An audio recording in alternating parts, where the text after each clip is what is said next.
朋友们，大家好！在日本传统的盂兰盆节期间，我特意前往奈良的春日大社，体验了一下著名的万灯笼节的独特气氛。盂兰盆节呢，是日本仅次于新年的重要节日，大家呢通常会趁这个节日放个长假，回到家乡呢祭祀祖先。而在奈良的春日大社，万灯笼节则是融合了一个感谢神灵和祭祀祖先的综合性大型活动。这项活动自1000余年前的平安时代就已经开始，一直延续至今。我早就听说过这个万灯笼节的独特之处。在春日大社的社内分布着大小不一、形态各异的有3000多座的石灯笼，以及主殿附近精致华丽的吊灯笼。这些灯笼呢，在盂兰盆节的8月14和15日2天的晚上全部都会点亮，成为奈良公园春日大社的标志性景观。灯笼的点亮不仅是让春日大社充满了浓厚的宗教氛围，也添加了几分神秘感。工作人员呢会在石灯笼内呢点上蜡烛，并贴上供奉者的姓名和祈愿。当夜幕降临，原本漆黑的神社境内就被这些灯笼的暖色光芒点亮，营造出一种奇幻的氛围。通过点灯，人们向春日大社的神灵表达敬意，并祈求家宅安宁、商业兴旺、健康长寿等愿望。这一节日的起源呢，可以追溯到日本的平安时代。那时的春日大社呢，已经成为了供奉春日大神的中心。春日大神呢，他就是掌管农作物丰收、家族繁荣和国家平安的神灵。供奉灯笼这一习惯逐渐演变成每年2次的盛大节日。到了江户时代以后呢，社会趋于安定，这一活动的规模就逐年扩大。从最初的纸灯笼到石灯笼和铜制的灯笼，体现了工艺技术和审美上的变化。灯笼呢，是随着佛教传入日本的。最初灯笼的目的是为佛像提供光明，通常呢是在寺院的经堂或者是塔前设置一个。后来呢，灯笼不仅仅用于照明还发展成了贡品，而且呢数量呢也随之增加，并且呢开始在神社中大量的建立。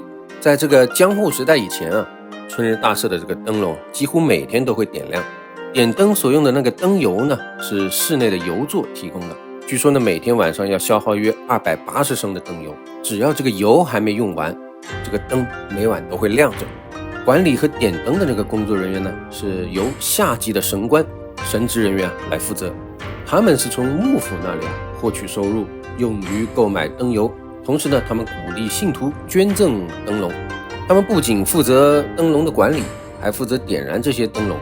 在明治维新之后，由于这个神佛分离政策和神社的制度改革，这一传统呢一度中断过一段时间。但是在1888年的节分之夜，这一传统呢又得以恢复。也是从那个时候起万灯笼祭改为了每年2次的大规模活动。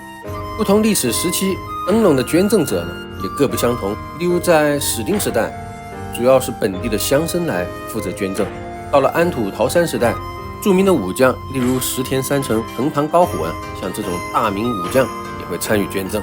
到了江户时代，不仅是大名和武士了，经济实力强的商人和行业协会也会大量的捐赠。直到现在，仍然有不少人每年向春日大社捐赠灯笼。当回廊中的吊灯笼同时点燃的时候，柔和的光芒映照在朱红色的柱子上，呈现出如梦如幻的美丽景象。万灯笼祭的开端呢，就是点燃本殿前的琉璃灯笼。据记载呢，这盏灯笼是历史上有记录的最古老的灯笼之一，是由当时平安时代的官白藤原赖通于1038年在平安时代捐赠的。现存的灯笼呢，是镰仓时代以后的复刻品。这盏灯笼十分的稀有，采用木质黑漆六角形的设计，高呢约42公分。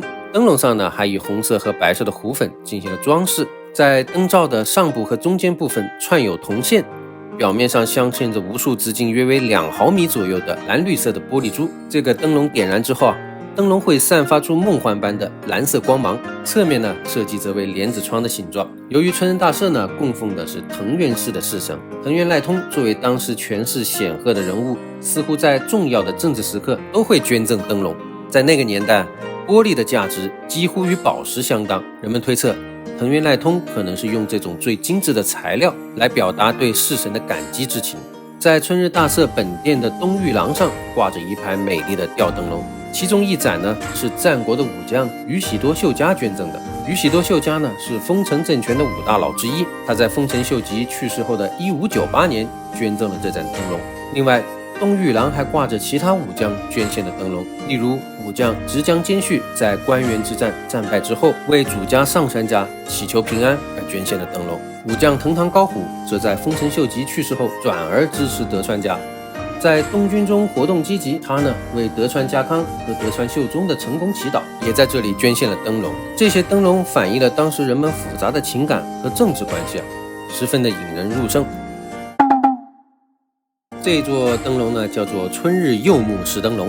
由于这座石灯笼最初的位置是位于一棵柚木树下，因此呢被命名为柚木灯笼。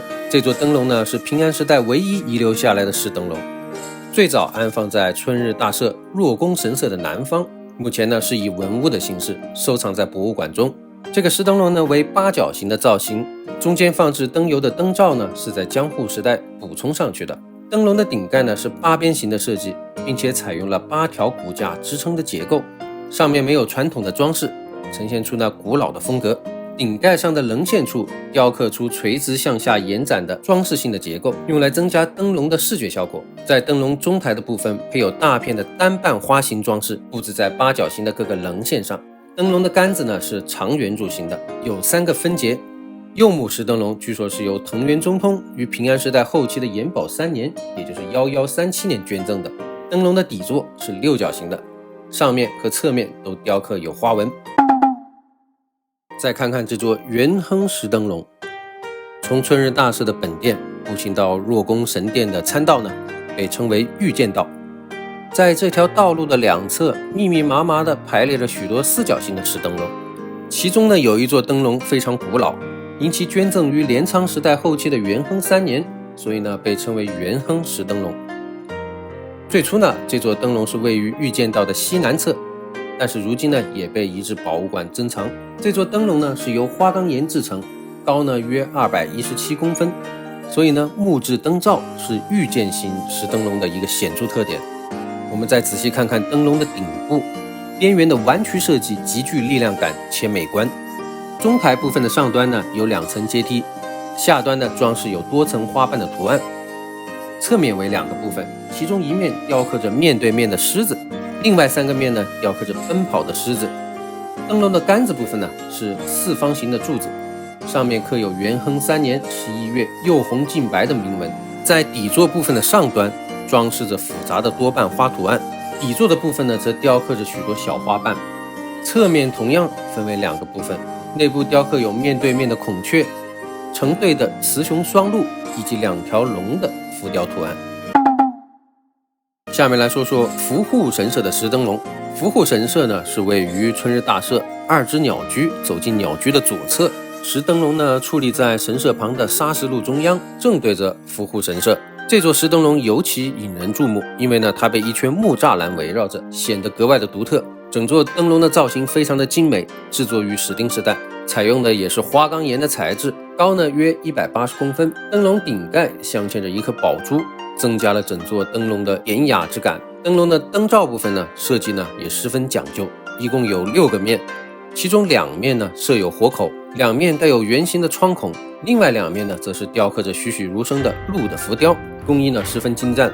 灯笼的顶盖边缘部分呢呈平缓的弧度，向上方延展出一种日文中称为绝手的优美装饰。顶盖的内侧呢还设计了一层细薄的垂木形状，增加了细腻的质感。在灯笼的中台的上端呢分为2层，侧面呢分为2个区域，内部雕刻的花纹呢因为年代久远已经模糊不清，底部装饰的单层莲花瓣的图案。灯笼的支柱为圆柱形，上下各有2条装饰，中段呢有3条装饰，形成了3节的结构。灯杆上没有雕刻铭文，虽然这座灯笼的力量感不及前2座，但是它的整体造型圆润，尤其是顶盖的部分保留了古老的样式。灯的底座呢分为上下部分，上部分装饰着复杂的花瓣形状，下部分呢则有6个面，每个面都雕刻着装饰性的图案。这里要说明一下，这座伏护神社的神灵呢是专门负责清除罪恶和污秽的神明。